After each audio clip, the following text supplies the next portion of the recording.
예, 오늘 지난 시간에 이어서 이 5장에 나와 있는 이 백성들의 반응을 같이 좀 살펴보고 이 안에서 또 하나님께서 저희들에게 주시는 그런 음성을 듣는 시간이 되기를 원합니다.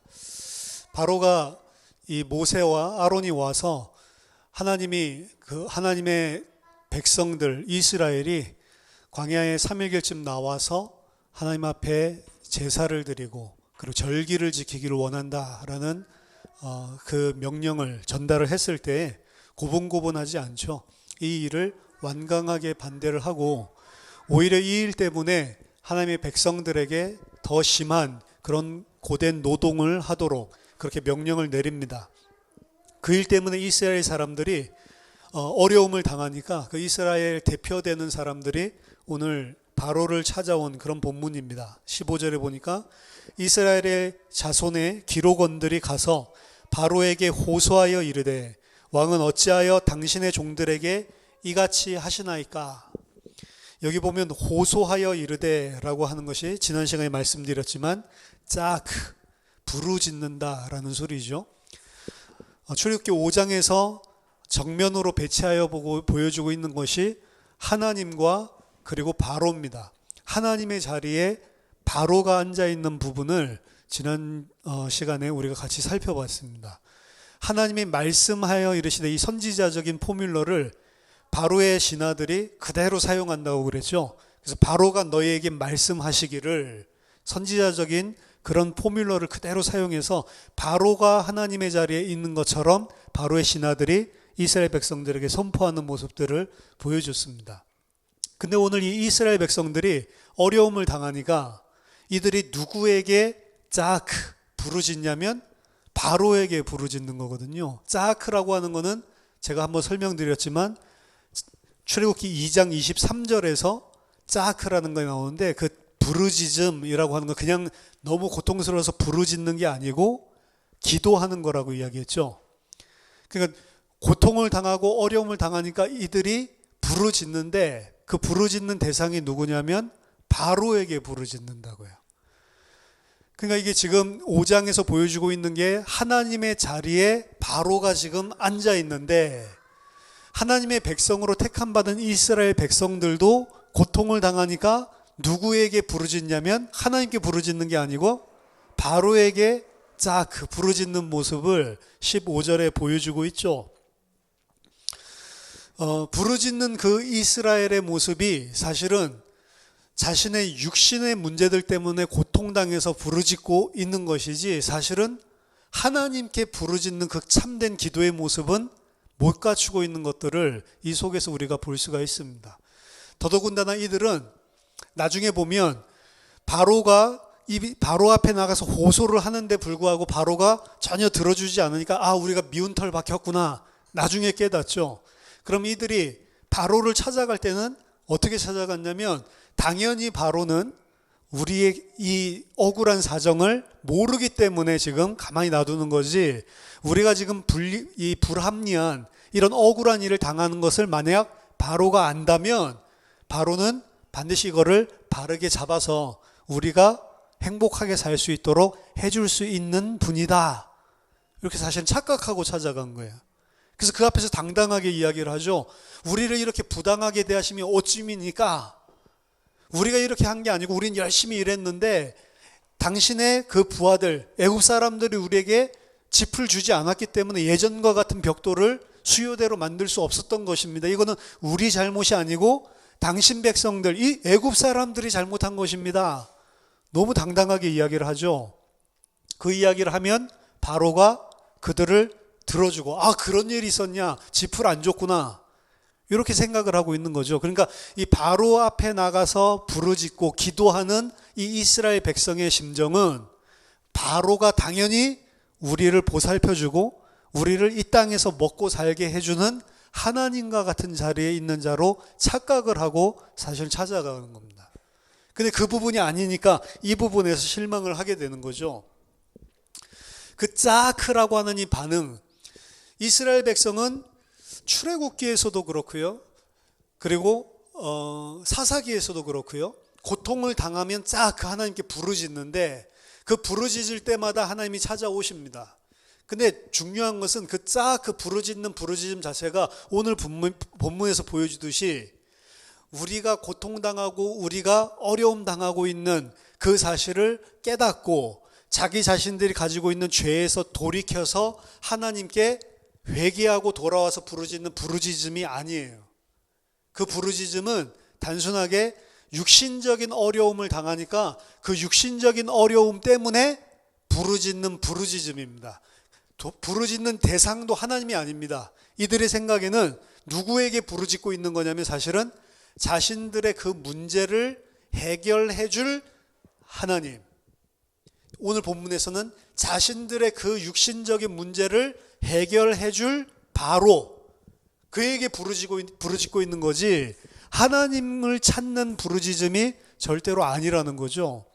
그래서 사사기의 그 사이클들이 계속해서 돌아가는 거예요. 똑같이 고통당하면 우상숭배를 하다가 우상숭배하면 당연히 하나님이 깨닫고 돌아오게 하기 위해서 이방의 압제를 통해서 고통을 주고 고통을 주는 걸 가만히 허락해 놓으시면 이들은 부르짖는데 그 부르짖음이 하나님께 우리가 우상 섬겨서 그렇구나 회개하고 돌아오는 것이 아니고 육신적으로 어려움 당하니까 고통스러우니까 그 고통의 문제를 가지고 부르짖는 부르짖음이고 하나님이 구원자를 보내서 그 고통의 문제가 해결되었을 때는 이들은 그것을 응답이라고 생각하는 겁니다. 진짜 하나님이 주시는 응답은 뭐냐면 구원자를 보내주셨을 때 역시 하나님만이 우리를 보호하고 우리는 하나님을 의존해서 살아야 되는 자들인데 우상 숭배하다가 이런 압제와 이런 고통을 당하고 있었구나. 사실 그 응답을 받아야 되는데 그래서 다시는 우리가 우상으로 돌아가면 안 되겠다. 그 응답을 받아야 되는데 이들은 부르짖었더니 구원자 보내줘서 그 이방인의 압제에서 살려주니까 뭘 응답으로 받았어요? 이제는 살겠구나. 육신적인 것들만 응답으로 받은 거예요. 그게 오늘 이스라엘 백성들도 똑같은 겁니다. 사실은 출애굽기 2장 23절에서 그들이 부르짖었지만 그 부르짖음은 하나님이 필요해서 부르짖은 게 아니고 진짜 하나님, 언약의 하나님, 언약을 성취할 그 하나님이 필요한 게 아니고 그 언약을 성취할 하나님은 누구시죠? 자신들을 애굽이 아니라 가나안 땅으로 인도하실 하나님입니다. 그 하나님이 필요한 게 아니고 자신의 육신 문제 해결해 줄 하나님께 부르짖고 있는 거예요. 어떻게 보면. 근데 그 부르짖음을 이들이 원하는 부르짖음으로 듣지 않고 하나님은 이들에게 언약을 기억하시고 언약을 이루어줘야 되겠다라고 하나님은 반응을 하시죠. 그러니까 이제 기도 응답이 달라지는 겁니다. 이들이 생각하는 기도의 응답과 하나님이 주려고 하는 기도의 응답이 달라지는 거예요. 그러니까 하나님은 응답을 해주시는데 이들은 이제 하나님의 응답을 응답으로 받지 못하게 됩니다. 왜냐하면 이들이 생각하는 응답과 하나님이 주시는 응답 자체가 완전히 다르기 때문에. 이게 지금 이스라엘 백성에게 오늘 본문뿐만이 아니라 계속해서 반복돼서 일어나는 현상이에요. 출애굽기 전체를 걸쳐서. 하나님이 홍해를 가르면서 하나님의 영광을 나타낸 것은 이들을 애굽 사람의 손에 죽지 않고 이들이 살게 해줬다. 그게 응답이 아니죠. 그거는 이미 하나님 안에서 하나님의 언약 가운데서 확증되어 있는 거예요. 이 사람 절대로 하나님의 백성은 유월절 피를 바르고 빠져나온 하나님의 백성은 절대로 다시 바로의 손에 애굽 사람의 손에 잡혀 죽을 수가 없는 것입니다.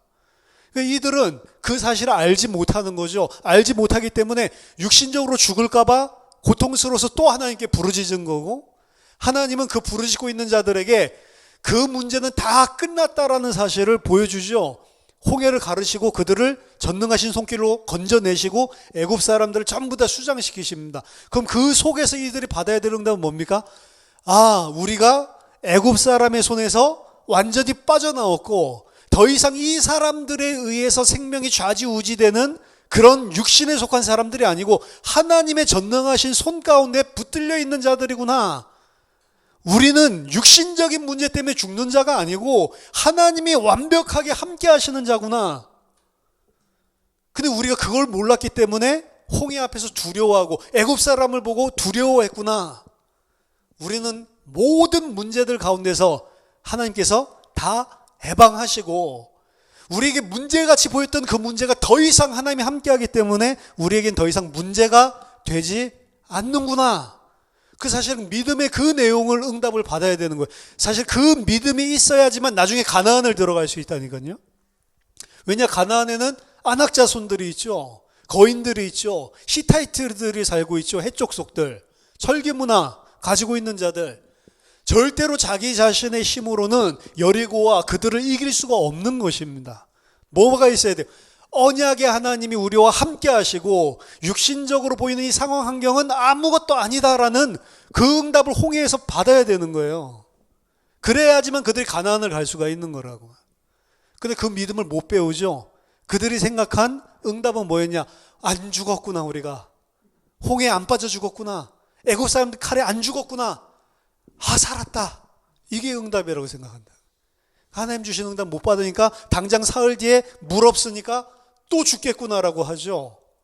그러니까 홍해에서 진짜 응답을 받았으면 사흘 뒤에 물이 없어도 그런 반응이 안 나온다고요.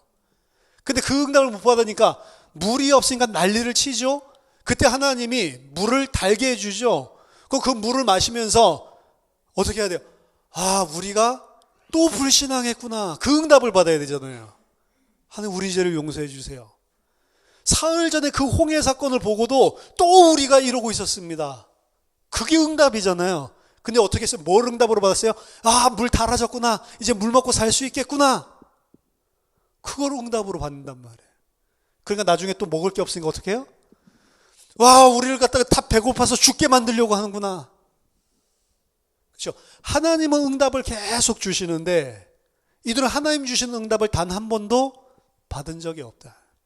이들이 받은 응답은 자신들이 생각하는 육신적인 응답이란 말이에요. 와, 우리 홍해 안 빠져 죽었구나. 아, 애굽 사람들이 다 죽었구나. 와, 물이 있구나. 와, 먹을 게 있구나. 그게 진짜 응답이 아닌데요. 결국에는 그 응답을 받지 못한 자들이 가나안 앞에서 무너지는 것입니다. 그래서 40년 동안 그 사람들을 계속해서 옛사람들을 다 죽이시고 가나안 땅에 들어갈 수 있는 새 사람으로 만드시는 과정을 거치는 거예요. 그 하나님이 택하신 자들을 반드시 그 땅에 들어간다는 것은 하나님의 전능한 손길로 들어가는 건 맞는데요. 결국에 그 전능한 손길을 믿는 믿음의 사람들로 바꿔나가는 과정입니다. 그 믿음이 없이는 절대로 그 땅에 들어갈 수가 없는 거죠. 상황과 환경 조건을 보는 게 아니고 배후에 우리와 함께 하시는 창조주 하나님이 더 크다는 사실을 볼 수 있는 믿음이 있어야지만 그 자들이 가나안 땅으로 들어갈 수가 있는 것입니다. 그래서 어떻게 보면 창세기 2장 23절에서 이들의 부르짖음 또한 우상 숭배적인 부르짖음이에요. 근데 하나님의 택한 자들의 그 육신적인 부르짖음을 어떻게 받아주시냐면 하나님은 그들을 이들이 언약을 성취할 그 부르짖음으로 하나님이 바꿔서 들어주시고 바꿔서 응답해 주시는 거예요. 그게 차이점입니다. 택하신 자들은 여전히 육신인데 하나님 그걸 어떻게 받아주세요? 아, 이제 이들이 나를 찾는구나. 그렇게 받아주시고 하나님 찾는 거 아니었거든요. 근데 하나님은 그들의 그런 육신적인 우상 숭배적인 기도조차도 하나님이 택하신 자니까 어떻게 받아주세요? 나를 찾는구나. 이 귀여운 내 자식들. 그로 찾아와 주시는 거예요. 어떻게 보면은. 이들이 진짜 찾고 부르짖었던 하나님 누구냐? 오늘 본문에 보니까 바로였다라는 것을 여실히 보여주고 있는 겁니다. 이들은 바로가 자신들을 살려주고 바로가 자신들을 위해주고 바로가 자신들을 보호해주고 자신들의 생명을 안위해주는 그러한 하나님으로 생각하고 찾아가는 거예요. 근데 바로가 어떻다라는 사실을 드디어 실감하게 된 거죠. 바로가 자신들의 부르짖음을 전혀 눈여겨봐주지도 않을 뿐더러 오히려 너희들이 게을러서 헛소리를 하는구나 이러면서 바로의 심중이 드러납니다. 너희들이 지금 이 어려움 당하는 것은 게으른 너희들이 감히 광야에 나가서 여호와께 제사를 드려? 이런 썩어 빠진 생각을 하고 있으니까 내가 너희들에게 어려움을 준 거다. 절대로 이전과 같이 짚을 우리가 준다고 생각하지 마라. 너희들의 그 게으른 그 썩어 빠진 사고방식을 싹 내가 고쳐주겠다. 일이나 해라 나. 이렇게 이야기하죠. 그러니까 이 사람들이 딱 들을 때 이게 어떻게 생각돼요? 괜히 나가서 여호와께 제사 드린다고 한 그 말 때문에 이런 일이 생겼구나. 그때 모세는 뭐를 하고 있냐면 출애굽기 5장 20절 보니까 그들이 바로를 떠나 나올 때에 모세와 아론이 길에 서 있는 것을 보고라고 되어 있죠. 모세와 아론이 길에 서서 그들을 기다리고 있었다라고 본문에 되어 있어요. 모세와 아론은 그 이스라엘 백성이 바로에게 갔다는 소식을 들었었던 것 같아요. 그리고 그들을 위에서 기다리고 있었는데, 제가 봤을 때 이땐 모세와 아론은 그 이스라엘 백성이 자기 편이라고 생각을 한 것 같아요. 그러니까 갔다가 도대체 어떤 결과를 가지고 나올까? 거기에 대해서 이들이 가지고 나온 결과를 가지고 아마 이야기를 하고 싶었었던 것 같아요. 그러니까 그들을 밖에서 기다리고 있는데 이들이 바로를 만나고 나오죠. 모세와 아론은 당연히 그들이 자기 편이라고 생각을 했는데, 이들이 나와서 모세와 아론이 길에 서 있는 것을 보고 그들에게 이르되 너희가 우리를 바로의 눈과 그의 신하의 눈에 미운 것이 되게 했구나. 그들의 손에 칼을 줘서 우리를 죽이려고 하고 있구나. 이 사실을 이야기를 합니다. 여기 보면 모세와 아론이 길에 서 있는 것을 보고라고 되어 있죠. 파가라고 하는 단어인데, 이 보고라고 하는 단어는 그냥 보고가 아니에요. 출애굽기 5장 3절에 보면 이 모세와 아론이 바로에게 하는 이야기가 나옵니다. 하나님의 백성 이스라엘이 광야에 나가서 절기를 드릴 것을 하나님께서 명령하셨습니다. 그래서 우리로 허락해서 가게 하소서라고 하니까 바로가 여호와가 누군데 감히, 난 그런 여호와 알지 못한다, 너희 절대 갈 수 없다 라고 이야기하니까 약간 협박조로 이야기하는 거죠. 만일 당신이 우리에게 허락하지 않으면 하나님이 우리를 치실까 두렵습니다 라고 이야기를 하죠. 그 치신다 라고 하는 게 파가예요. 파가. 그럼 모세와 아론이 기다리고 있는데 그 이스라엘 백성이 바로에게서 나오면서 야, 이게 눈에 가시가 됐구나 라고 생각을 하고 나오면서 기다리고 있었던 모세를 파가했다니까요. 그럼 단순하게 보고가 아니죠. 어떻게 했어요? 두들겨 팼다라는 거죠. 이스라엘 백성입니다. 이게 이스라엘 백성의 모습이에요. 물론 안 팼을 수도 있습니다. 실제적으로는. 근데 일부러 파가라는 단어를 사용을 했다고요. 본다는 뜻도 있어요. 파가에. 근데 두들겨 팬다가 치신다 이런 것들이 있다고. 근데 5장에서 치신다, 파가라는 단어를 치시는 걸로 사용했잖아요. 5장 3절에서. 그러니까 이 5장 본문 안에서는 이 파가라고 하는 게 단순하게 보다가 아니고 친다라는 의미로 사용됐다는 거죠.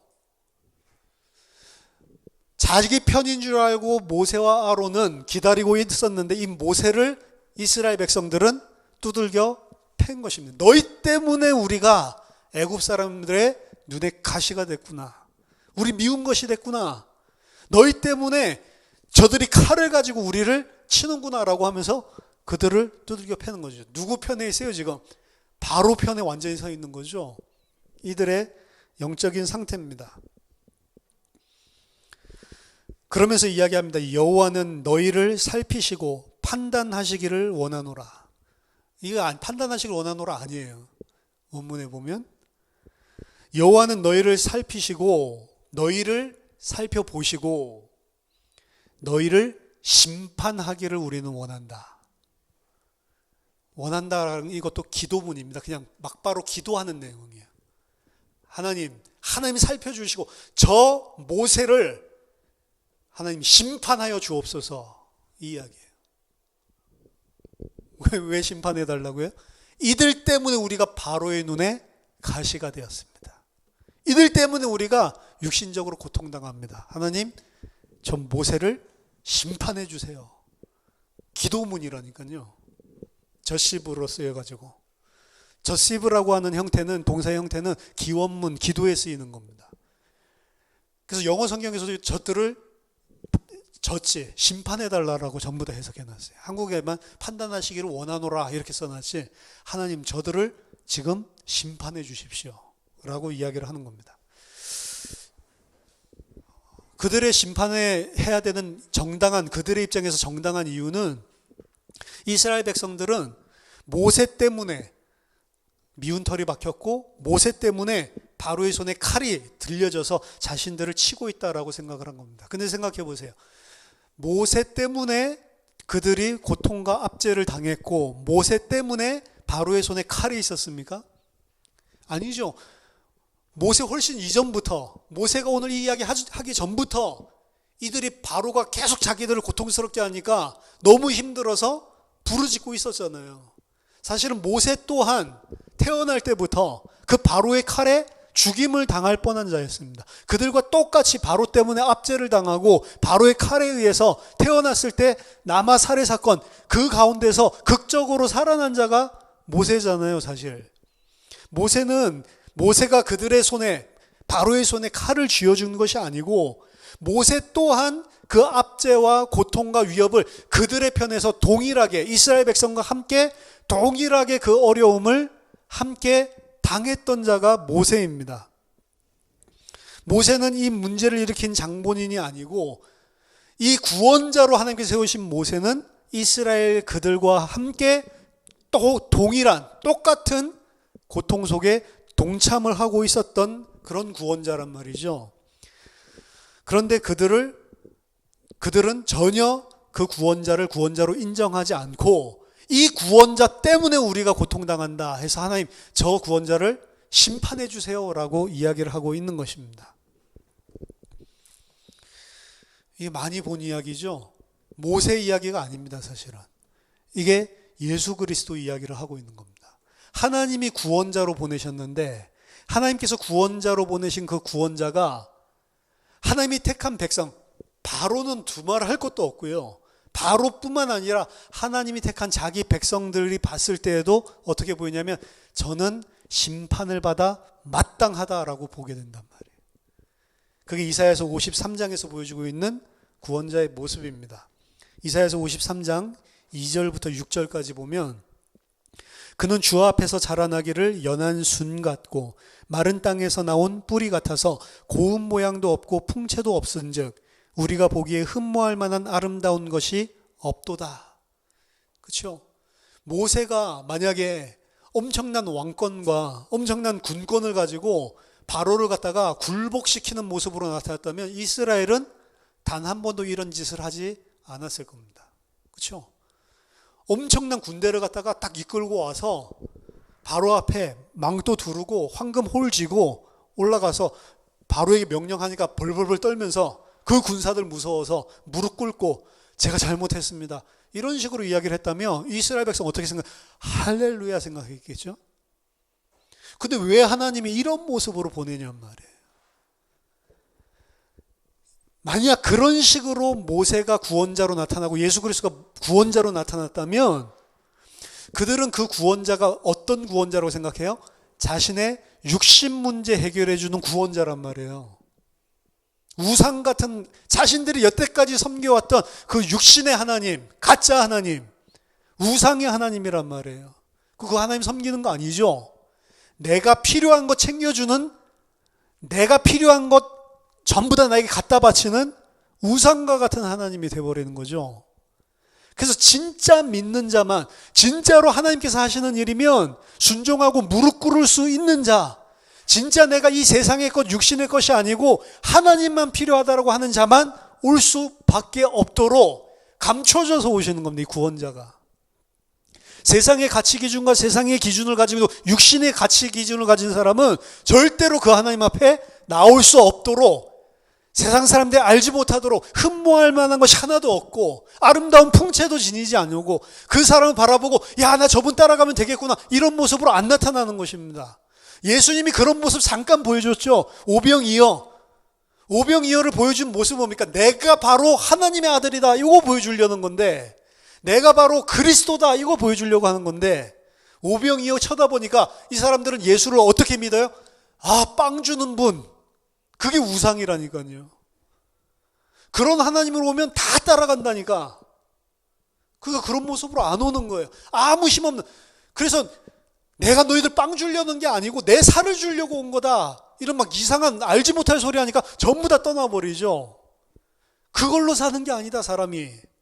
하늘에서 내려온 빵을 먹어야지 사는 거다. 그 이야기 하니까 이 도대체 무슨 헛소리야. 빵 줄 줄 알았더니 정신병자인가 보네. 전부 다 도망가죠. 아름다운 모습과 흠모할 만한 모양을 가지고 구원자가 나타나면 원래부터 내가 생각했던 그 세상 좋아하는 사람들이 전부 다 따라간단 말이에요. 그 예수 믿는 게 하나님 믿는 게 아니죠. 내가 필요한 그 하나님이 오니까 그를 따라가는 겁니다. 따라가는 게 아니고 그를 이용해 먹는 거잖아요. 그래서 진짜 하나님을 믿는 믿음의 사람으로 만들기 위해서는 감춰져서 오는 거예요. 어떻게 보면 구원이. 그래서 하나님이 그 눈을 열어주시지 않으면 세상적인 눈, 내 가치관 가지고는 절대로 따라갈 수 없는 그런 구원자의 모습으로 오는 겁니다. 그 백성들도 못 알아보는 거죠. 그는 멸시를 받아 사람들에게 버림받았으며 간고를 많이 겪었으며 질고를 아는 자라 마치 사람들이 그에게서 얼굴을 가리는 것 같이 멸시를 당하였고 우리도 그를 귀히 여기지 아니하였도다.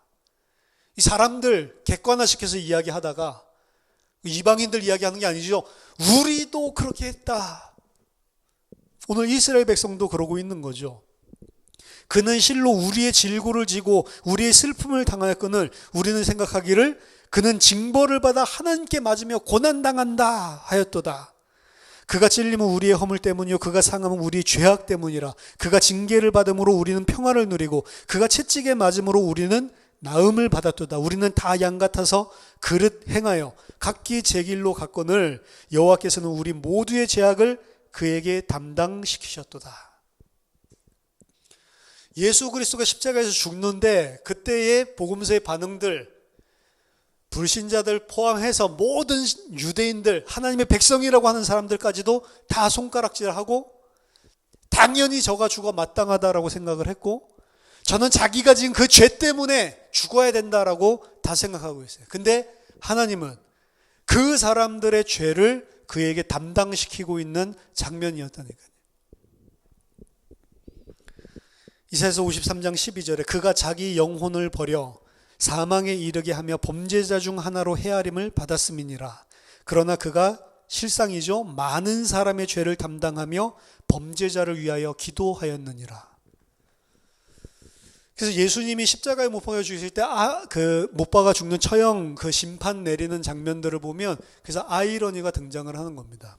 누가복음 23장 13절부터 보면 빌라도가 재판장에 서서 빌라도가 예수님을 신문을 하죠. 예수님을 신문하고 나서 어떻게 깨닫냐면 이 사람 죽을 죄 지은 사람이 아닌데? 라고 깨닫죠. 그래서 예수님을 어떻게 하면 놓아줄 수 있을까? 라는 생각을 고안을 해가지고 바라바를 놓아줄까 아니면 예수를 놓아줄까? 라고 물으니까 무조건 바라바 놔줘라. 그리고 저 예수는 어떻게 할까? 십자가에 못 박아라. 원래 어떻게 하냐면 예수를 그냥 몇 대 때려서 내보내자. 계속 빌라도가 이렇게 이야기하거든요. 몇 번이나 이야기한 줄 아십니까? 그거를 빌라도가 이 사람 지은 죄가 없다. 그냥 놔주자. 이 이야기를 몇 번 하시는 줄 알아요? 하시는 게 아니고 빌라도가 누가복음 23장 아까 13절부터 쭉 읽어보시면 나오는데 23장 22절에 빌라도가 세 번째 말하여 이르되 세 번 이 사람이 무슨 악한 일을 하였느냐? 나는 그에게 죽일 죄를 찾지 못하였나니 때려서 놓으리라. 그러니까 뭐라고 그래요? 유대인들이 그들이 큰 소리로 재촉하여 십자가에 못 박기를 구하니 빨리 십자가에 못 박아 죽여버리라고 재촉을 했대요. 빌라도는 세 번 이야기하고 난 진짜 이 사람에게서 죄 없다. 너희들이 한 거다 하고 손 씻고 나오죠.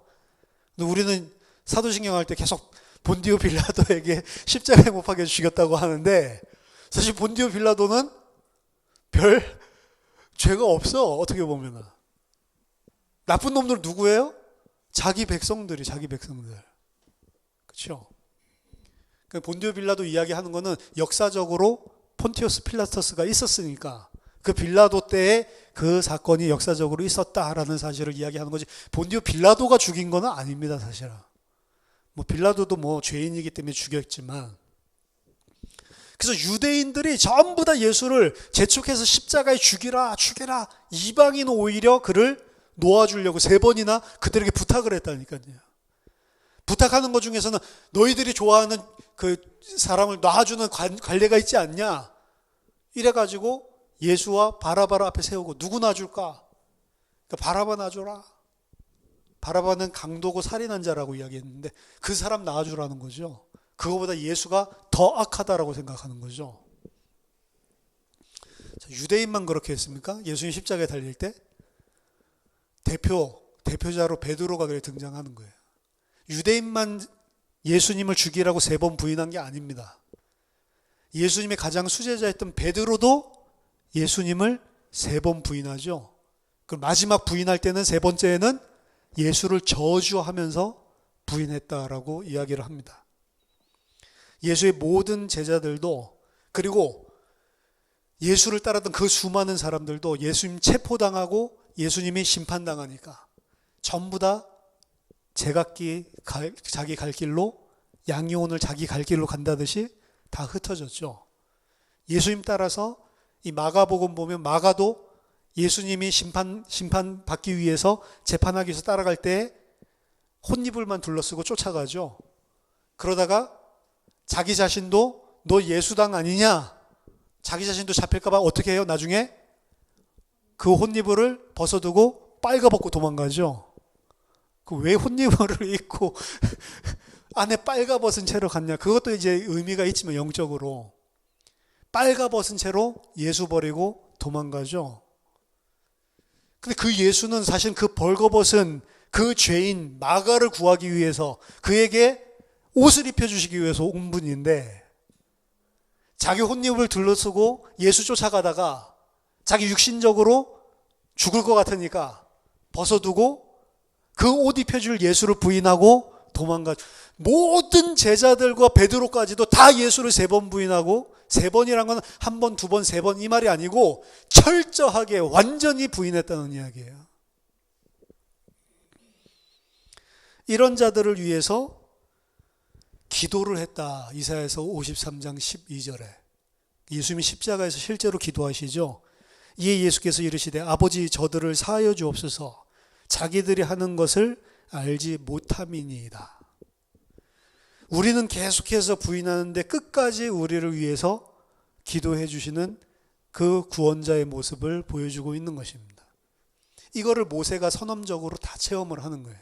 사실은 출애굽기 과정을 보면 모세를 이스라엘 백성과 같이, 우리와 똑같이 하나님의 구원을 받는 그런 하나님의 백성으로 볼 수도 있고, 모세가 또한 그림자적으로 예수 그리스도께서 앞으로 행하실 구원을 몸소 보여주는 그림자로 볼 수도 있는데, 구원자의 입장에서 오늘 모세는 이스라엘 백성들에게 철저하게 부인당하는 모습입니다. 그럼에도 불구하고 모세가 하나님 앞에 그들을 구원하기 위해서 끝까지 무릎 꿇고 그들을 위해서, 사실은 나중에 보면 모세가 자기를 생명책에서 지워달라고 하기까지 그들을 위해서 기도하는 모습을 보여주죠. 이게 이스라엘 모습이고 예수 그리스도의 제자들의 모습이고 그리고 우리들의 모습이란 말이에요. 다른 자들이 예수를 버리고 예수를 죽인 것이 아니고 하나님의 백성, 하나님의 택함 받은 자들이 예수를 죽이고 그리고 예수를 버리는 것입니다. 그리고 그들은 누구를 하나님이라고 생각해요? 바로를 하나님이라고 생각하고 있는 거예요. 바로가 우리를 위해 주시는 분이다라고 착각을 하고 있는 겁니다. 로마서 5장 6절에 우리가 아직 연약할 때에, 우리가 아직 예수를 저주하고 예수가 당연히 하나님의 심판을 받아야 된다고 하고 예수가 당연히 십자가에서 지죄 때문에 죽는다라고 하고 있을 그때에, 연약할 때라는 소리는 기약대로 그리스도께서 경건하지 않은 자를 위하여 죽으셨도다. 의인을 위하여 죽는 자가 쉽지 않고 선인을 위하여 용감히 죽는 자가 혹 있거니와 우리가 아직 죄인 되었을 때 그리스도께서 우리를 위하여 죽으심으로 하나님께서 우리에게 대한 자기의 사랑을 확증하셨느니라. 자, 이 이스라엘 백성을 하나님이 언약 때문에 하나님이 아브라함과 이삭과 야곱에게 맹세한 언약 때문에, 더 중요하게는 하나님이 창세전에 이미 삼위 하나님께서 세우신 그 언약 때문에 끝까지 놓지 않고 출애굽하게 만드시는 게 이 출애굽기입니다. 사실은 이미 이 자리에서 하나님이 나타나서 진노하셔도 마땅한 거잖아요. 근데 끝까지 참으시고 이들을 유월절 어린 양의 피 발라가면서 끌어내시는 거예요. 근데 끌어낸 거에서 끝난 게 아니고, 홍해 건넌 거에서 끝난 게 아니고 계속 끌고 가야 된단 말이에요. 구원 받았는데도 불구하고 하나님이 어떤 구원을 어린 양을 죽여서 가면서까지 나라에게 허락하셨구나. 이게 구원받은 자잖아요. 지금 구원받기 전에 택함받은 이스라엘, 이 모습만이 아니고 출애굽기를 통해서 보여준 거는 이제 구원받았어요. 그 약정한 그 언약대로. 구원받고 나서도 동일하게 이러는 거예요.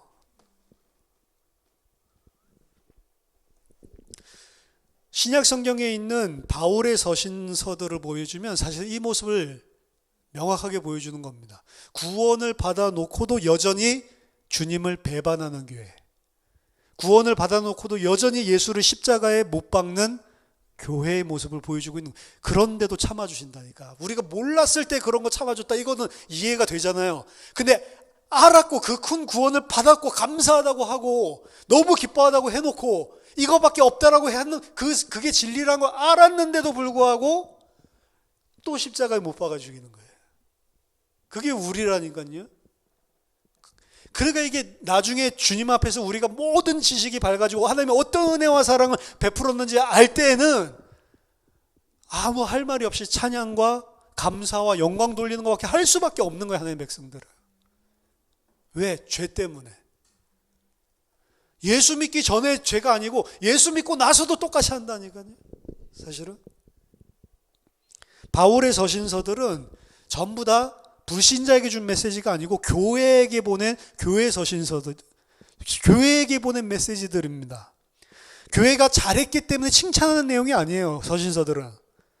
서신서들을 원래 교회가 잘하고 있었으면 쓸 이유가 없는 거예요. 서신서들에 나온 모든 교회들은 사실은 다 쓰레기예요, 쓰레기. 교회가 교회의 모습을 안 가지고 있단 말이에요.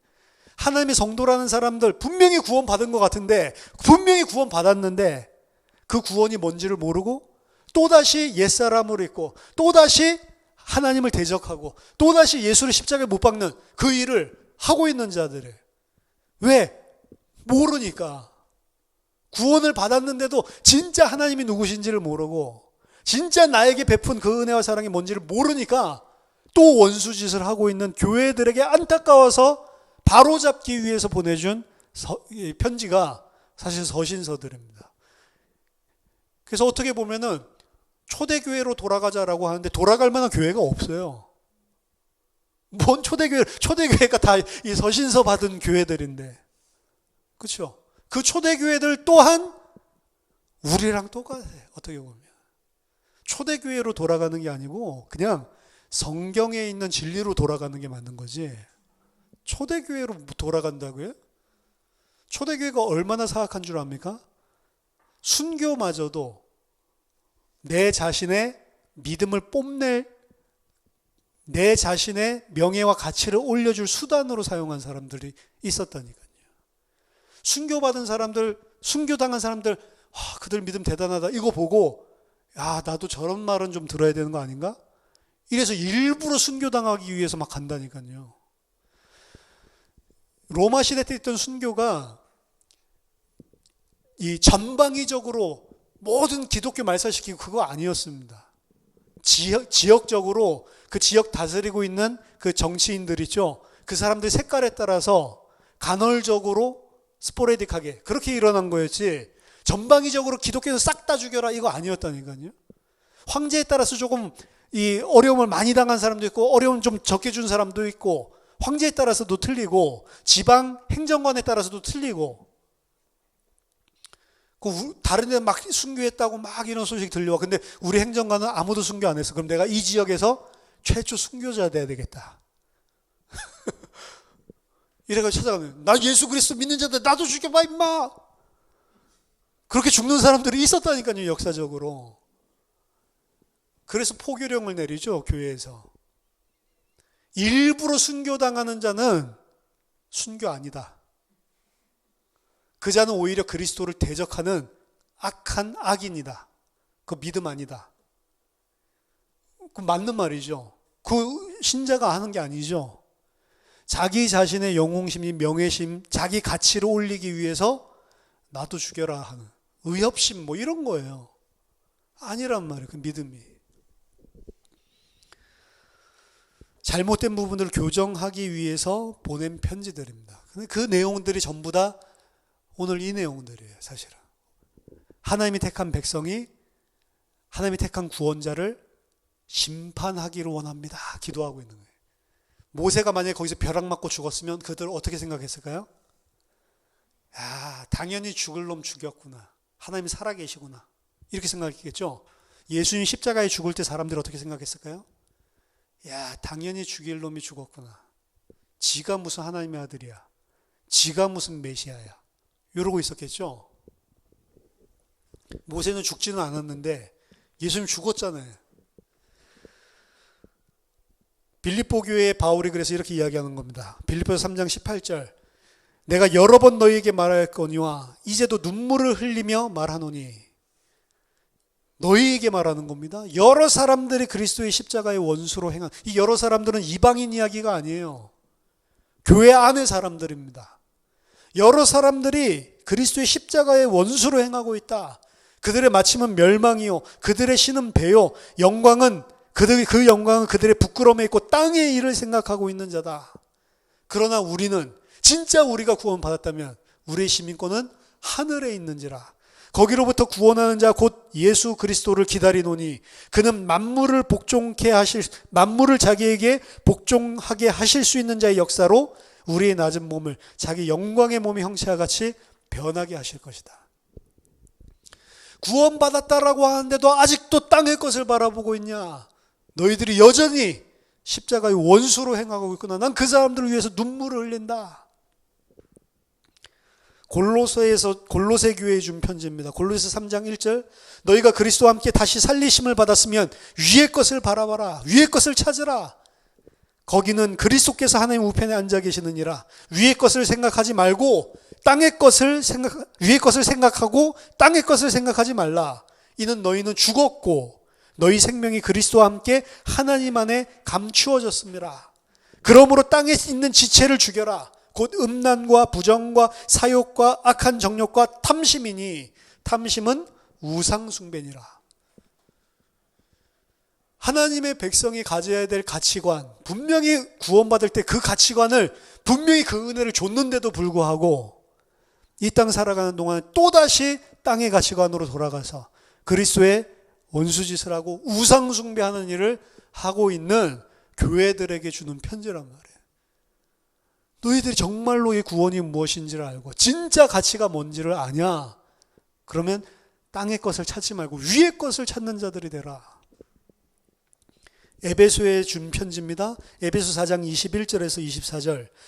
진리가 예수 안에 있는 것 같이 너희가 참으로 그에게서 듣고 또한 그 안에서 가르침을 받아 진짜 너희 안에 진리가 있다면 요 소리입니다. 너희는 유혹의 욕심을 따라 썩어져가는 구습을 따르는 옛 사람을 벗어버리고 오직 너희의 심령이 새롭게 되어 하나님을 따라 의와 진리의 거룩함으로 지으심을 받은 새 사람을 입어라. 구습을 쫓아가는 옛 사람을 벗어버리래요.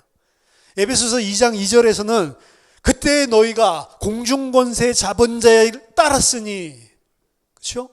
이 세상 풍속을 따르고 공중권세 잡은 자를 따라갔단 말이에요. 그 구습을 따르는 옛 모습을 지워버리라는 겁니다. 이 풍습을 따른다, 세상 풍속을 따른다는 건 세상의 풍속, 유행하는 거, 그래서 무슨 스키니 바지, 미니스커트 이런 거 입지 말라 이런 게 아니라니까요. 세상 풍속이라고 한 거는 영어 성경에 더 좀 ways of the world, 세상이 살아가는 방식, 그것을 쫓아가지 말라는 거예요. 세상이 살아가는 방식, 세상이 살아가는 방식이 뭐죠? 육신의 것이란 말이에요. 돈 잘 벌어야 된다. 좋은 대학교 가야 된다. 좋은 직장 가야 된다. 사람이 뭔가 똑똑해야지. 남자가 뭔가 키가 커야지. 여자는 몸매야. 여자는 얼굴이야. 있잖아요. 세상 풍속. 세상 사람들이 살아가는 방식. 아, 저거 있으면은 뭔가 이 세상에 잘 살 수 있을 것 같은. 그걸 다 쫓아간다니까요. 그게 기도 제목이고, 교회 다니면서도. 잘생기건 못생기건 성경에서는 그게 중요한 게 아니고 그리스도 안에 있냐 그리스도 밖에 있냐 그게 기준인데, 예쁘고 못생기고 돈 많고 안 많고 그게 중요한 게 아니고 그리스도 안에 있냐 밖에 있냐, 그것 때문에 그리스도 안에 있어야 사는 거고 밖에 있으면 죽는 거다. 그게 이 세상의 풍속을 따라가지 않는 거란 말이에요. 근데 세상 풍속 따라가는 자들은 이게 있으면 살 것 같고 이게 있으면 죽을 것 같고, 이걸 더 근본적으로 본다면 이건 좋은 거고 이건 나쁜 거고. 선악 판단의 주체가 돼서, 선악 판단의 주체는 우리에게 없습니다. 무조건 하나님이 선이고 하나님 아닌 것은 악이에요. 하나님 말씀이 내 생각에 안 맞아 보여도 하나님 말씀이 선이고 하나님 말씀 아닌 것은 악이고, 선악과 먹지 말라고 했으면 먹는 것은 악이고 먹지 않는 것은 선이고, 내 생각에 먹어도 안 죽을 것 같은데 내 생각 필요 없고, 하나님만이 선악의 주체시고 선악의 기준점이 되신단 말이에요. 그렇죠? 나에게 허락하신 거 하나님이 다 주셨다면서요. 그럼 허락하신 것이 내가 생각할 때 나빠도 하나님 허락하신 것이라면 이 안에서 뭔가 하나님이 나에게 요구하시는 게 있겠지. 순종으로 받아들이는 게 선이고, 그것 때문에 하나님한테 이빨 갈고 있으면 그게 악이라고 하는 거예요. 근데 이전에 우리가 진리를 모를 때 저도 마찬가지로 얼마나 하나님 원망되는지 몰라요. 뭔 일만 생기면 하나님 원망이에요. 내가 잘못한 것까지도. 내가 노력 안 해가지고 내가 늦잠 자서 버스 늦게 오는 것까지도 하나님 원망한다니까. 하나님 늦게 오는 거 허락해 주세요. 왜요? 늦잠 쳐자지 마라. 깨닫게 하기 위해서. 뭐든지 내가 원하는 대로 일들이 안 풀릴 때도 그 속에 하나님의 좋고 선한 계획과 뜻이 있고, 내가 원하는 대로 풀려도 그 원하는 대로 풀린 그게 뜻이 아니고, 홍해가 갈라져도 그 홍해 갈라지는 게 뜻이 아니라니까요. 진짜 주려는 응답은 하나님 경외하기를 배우게 하는 거라니까. 그게 좋은 건데 하나님 주시는 응답을 놓쳐버리는 거죠. 그러니까 가치관 자체가 옛사람, 구습을 따른다, 땅의 것, 이게 무슨 소리냐면 세상 풍속을 따라가는 거예요. 그래서 바울의 사역은 고린도후서 10장 3절에서 5절 보면, 우리가 육신으로 행하나 육신에 따라 싸우지 아니하노니 우리의 싸우는 무기는 육신에 속한 것이 아니요 오직 어떠한 견고한 진도 무너뜨리는 하나님의 능력이라. 모든 이론을 무너뜨리며 하나님 아는 것을 대적하여 높아진 것을 다 무너뜨리고 모든 생각을 사로잡아 그리스도에게 복종하게 만드는 거다. 이게 사실은 바울이 했던 사역이고 하나님이 우리에게 하고 계시는, 성령이 하시는 사역입니다. 하나님 아는 것을 대적하여 높아진 모든 것을 다 사로잡아서 그 견고한 진을 다 무너뜨리고 그 생각과 그 이론과 그 모든 것들 다 사로잡아서 그리스도에게 복종하게 만드는 것. 그게 안 되니까 세상 것 가지고 그 기준이, 그 견고한 성이 안 무너지니까 바로가 우리 하나님이고 바로가 우리 문제를 해결해 줄 수 있는 분인데, 너희가 바로 그 예수가, 그 모세가 바로에게 우리 미운 털 박히게 했구나. 바로에게 그들에게 노역을 감해주고 짚을 주고 그들을 편하게 먹고 살게 해줄 수 있는 권세가 있습니다. 그 사단이 가지고 있는 권세예요.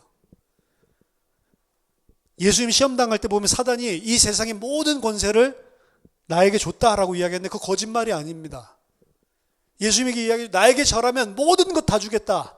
이 모든 영광 다 줄게. 절해라. 사단이 가지고 있는 권세는 세상 권세고 육신입니다. 육신에 있것들은 다 줄 수 있어요. 뭐만 할 수 있다면, 생명만 뺏을 수 있다면. 예수만 안 믿게 하기 위해서는 이 사람이 원하는 모든 것을 다 줄 수 있는 게 사단이라니까요. 모든 것을 다 줘서 진짜 중요한 모든 것을 다 뺏어가는 겁니다. 그렇죠? 하나님은 그 모든 것을 다 포기하고 진짜를 잡도록 계속 우리를 만드시는 거고, 근데 그게 우리에게는 영적인 전쟁이 된단 말이에요. 우리의 싸움은 육적인 전쟁이 아니고 영적인 싸움이라는데, 우리 신자들이 살아가고 있는 싸움, 영적인 싸움, 좀 더 우리가 알아듣기 쉽게 하려면 우리 가치관, 우리 생각의 이 싸움이란 말이에요. 지식에까지 우리를 새로운 피조물로 바꿔버리신다니까요. 가치 기준 자체를. 그래서 그걸 아는 사람들이 초대교회 보면 진짜 순교를 한 겁니다. 초대교회 순교사 중에 제일 유명한 사람이 폴리갑이죠. 여러분들도 많이 들어보셨죠? 사도 요한의 직속 제자였습니다. 폴리갑은 어렸을 때부터 사도 요한을 쫓아다녔고, 어렸을 때부터 교육을, 폴리갑이 서모나 교회의 감독이었습니다. 누가 세웠냐? 사도 요한이 직접 세웠어요. 서모나 교회는 그래도 칭찬받는 교회잖아요. 그 교회의 감독으로 사도 요한이 직접 세운 제자가 폴리갑이었다고. 대단하죠? 그럼 몇 살 때 감독이 됐냐? 20살. 그럼 언제부터 쫓아다닌 거예요? 어떻게 인정을 받은 거예요? 20살짜리를 교회 감독으로 세웠다니까. 20살 때 감독으로 세워져서 86세 때 순교를 하죠. 그 순교를 할 때 사람들이 저 무신론자들 죽여라. 왜 무신론자들이라고 이야기하냐면 다른 종교의 신들을 절대로 인정하지 않으니까. 오직 참신은 하나님밖에 없다. 이 이야기하니까 저것들은 무신론자다라고 이야기를 했다는 거죠.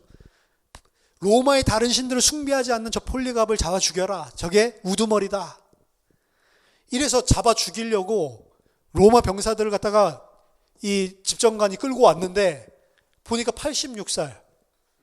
완전 힘없는 할아버지. 그것도 나를 잡으러 왔어? 잠깐 우리 기도 한번 합시다. 기도하고 아무 힘 없이. 그러니까 잡아갈 맛이 안 나는 거죠. 그리고 집정관이 뭐라고 이야기하냐. 아휴, 이러지 말고 그냥 내가 잘못했습니다. 그냥 예수가 나쁜 놈입니다. 한번 저주를 하라. 그럼 내가 없던 걸로 하겠다. 그렇게 이야기하니까 폴리갑이 절대로 안 하는 거죠. 그냥 어쩔 수 없이 잡아간다니까. 잡아가서 끌고 오니까 이 사람도 볼까 쪼그랑 되게 할아버지가 왔거든. 그냥 예수 한번 저주하고 그냥 가시게.